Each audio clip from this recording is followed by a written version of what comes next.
gaslighting us? You want to tell me why the Yakuza want you dead? You have to ask them. Yakuza? That's what that was? You blew up my car. I blew up their car and then it landed on yours. Was it hit and run? I don't think so. Whoa. They tried to kill me. Sword fight. We belong together. We belong to the sound of the world. Ninjas on bikes. Let's talk more shooting. We got fun. Halo semuanya, jumpa lagi bersama kami di channel ini. Kali ini kita akan bahas film aksi komedi terbaru tahun 2026 yang seru, yang berjudul The Wrecking Crew. Cerita dimulai dengan dua saudara tiri yang sifatnya bagaikan langit dan bumi.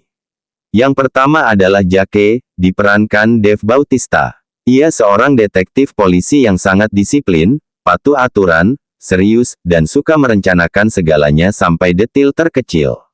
Hidupnya tertata rapi tanpa celah. Sebaliknya, ada Rico, diperankan Jason Momoa. Ia pria liar, santai, hidup sembarangan, bekerja sebagai penyelam dan pemandu wisata di pulau terpencil. Ia membenci aturan, suka berpetualang, dan selalu bertindak tanpa pikir panjang. Hubungan mereka sangat buruk, jarang bertemu, apalagi akur. Semua berubah ketika mereka menerima kabar buruk, ayah mereka yang baru saja bercerai dari ibu masing-masing, ditemukan meninggal dunia secara misterius di sebuah pelabuhan. Polisi menyimpulkan itu kecelakaan biasa, tapi kedua saudara ini merasakan ada yang janggal. Ayah mereka dikenal sebagai pengusaha kapal yang jujur dan berhati-hati.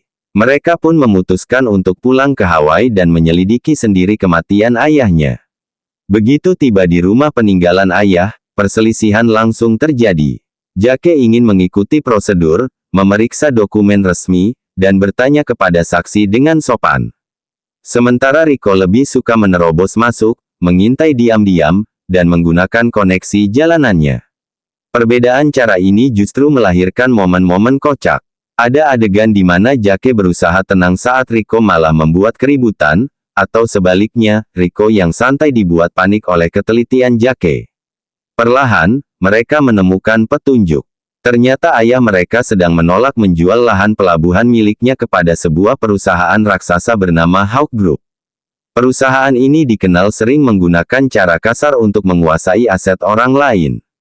Saat mereka menyelidiki lebih dalam, hidup mereka mulai terancam. Orang-orang suruhan mulai menguntit, rumah mereka digeledah, dan mereka dipaksa untuk berhenti menyelidiki. Di tengah kejaran itu, mereka terpaksa bekerja sama meski dengan cara yang canggung. Jake mengajari Rico membaca data dan melacak jejak digital, sedangkan Rico mengajari Jake cara bertahan hidup di alam liar dan menghindari kejaran tanpa menggunakan seragam polisi. Dari sini, mereka mulai menyadari bahwa sebenarnya mereka punya tujuan yang sama, menjaga nama baik ayah dan mengungkap kebenaran. Konflik memuncak saat mereka berhasil membongkar bukti bahwa pimpinan Hawk Group bukan hanya ingin menguasai tanah, tapi juga menyembunyikan penyelundupan barang ilegal yang dilakukan lewat pelabuhan itu. Ayah mereka dibunuh karena menolak menjadi kaki tangan mereka. Saat mereka membawa bukti tersebut, terjadi kejaran besar-besaran melintasi jalanan, pantai, hingga ke tengah laut. Disinilah aksi terbaiknya ditampilkan. Jake menggunakan kekuatan fisik dan teknik bela diri yang terlatih, sedangkan Rico menggunakan kelincahan dan pengetahuannya tentang medan laut.